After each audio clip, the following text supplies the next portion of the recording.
This is dynamic warm-up 1. You can choose to do this one or another one or mix and match.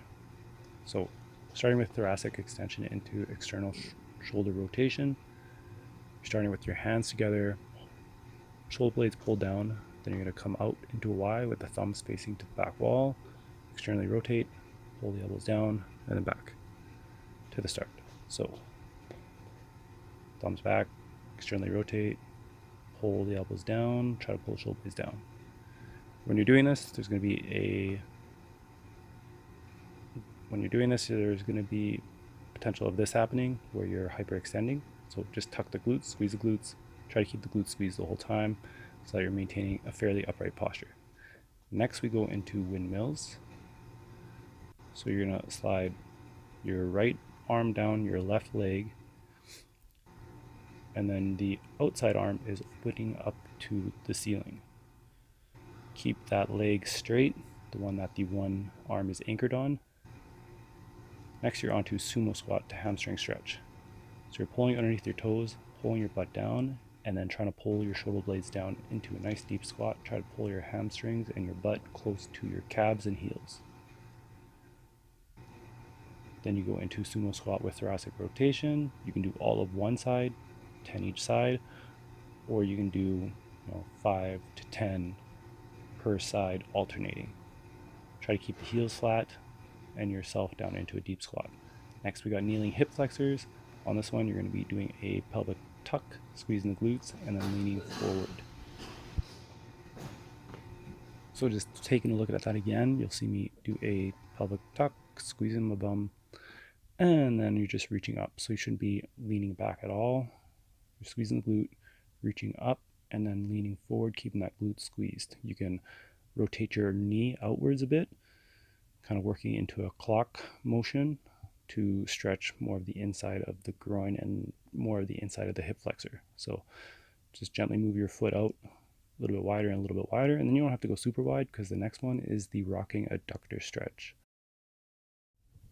So the purpose of this one is to basically stretch out the groin a little bit more and the adductors down the inside of your leg into the knee. Oftentimes those will get tight, and it's going to be one of the reasons why knees might be collapsing inward on your squats or why you're having difficulty with lunges. So just lining the outside arm up with the outside knee, you're going to stretch the one leg out as far as you can, keeping the foot flat, and then you're just rocking back and forth, maybe 5-10 reps. Once you get comfortable with that, you can do a standing position, which is going to help you stretch out the hip flexors a little bit further. Next, we're into a slow climber with thoracic rotation. So the inside arm is simply rotating back, pointing to the ceiling.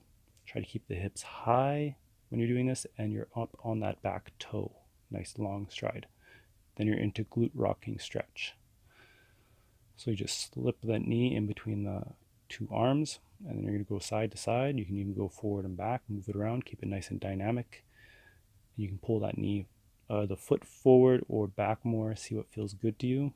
And then you're just going to rock back and forth, working on different angles. You can do circular motions. Once you feel good there, we're going to move back into the hamstring, sumo squat to hamstring stretch.